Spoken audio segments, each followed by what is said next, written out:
ഖത്തറിലെ ഇസ്രായേൽ ആക്രമണത്തെ തുടർന്ന് പശ്ചിമേഷ്യൻ സംഘർഷം പുതിയ തലത്തിലേക്ക് കടന്നിരിക്കുകയാണ്. ഖത്തറിൽ 85% പ്രവാസികൾ താമസിക്കുന്നുണ്ടല്ലോ. സംഭവത്തെ തുടർന്ന് മലയാളികൾ ഉൾപ്പെടെ നിരവധി പ്രവാസികൾ ആശങ്കയിലാണ്. മിക്ക ആളുകളും ഔദ്യോഗിക കേന്ദ്രങ്ങളിൽ നിന്നുള്ള അറിയിപ്പുകൾ കൃത്യമായി ഫോളോ ചെയ്ത് കാര്യങ്ങൾ മനസ്സിലാക്കുന്നുണ്ട്. ശ്രദ്ധിക്കേണ്ട ചില കാര്യങ്ങൾ എന്തൊക്കെയാണെന്ന് നോക്കാം. ആദ്യം തന്നെ ഖത്തറിലെ താമസക്കാരും പ്രവാസികളും ആശങ്കപ്പെടേണ്ട സാഹചര്യമില്ലെന്ന് അധികാരികൾ വ്യക്തമാക്കിയിട്ടുണ്ട്. യാത്രയ്ക്കൊരുങ്ങുന്ന പ്രവാസികളും ആശങ്കപ്പെടേണ്ടതില്ല. ഇസ്രായേൽ ആക്രമണം ഖത്തറിലെ വിമാന ഗതാഗതത്തെ ബാധിച്ചിട്ടില്ല.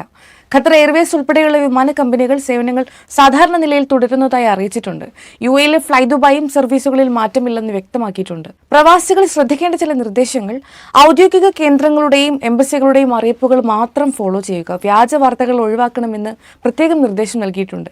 യാത്രയ്ക്ക് മുമ്പ് സുരക്ഷാ സാഹചര്യം വിലയിരുത്തുക. അതുപോലെ തൊഴിലുടമകളുടെ സുരക്ഷാ നിർദ്ദേശങ്ങൾ ഫോളോ ചെയ്യുക. ഹമാസ് വിഷയത്തിൽ മധ്യസ്ഥതയ്ക്കായി പ്രവർത്തിച്ചിരുന്ന ഖത്തറിനെതിരായ നീക്കത്തെ Saudi Arabia, UAE, Kuwait, Oman തുടങ്ങിയ ഗൾഫ് രാജ്യങ്ങളും അപലപിച്ചിട്ടുണ്ട്. പ്രവാസികൾ ഔദ്യോഗിക വിവരങ്ങൾ മാത്രം പിന്തുടർന്ന് ജാഗ്രത പാലിച്ചാൽ മതി.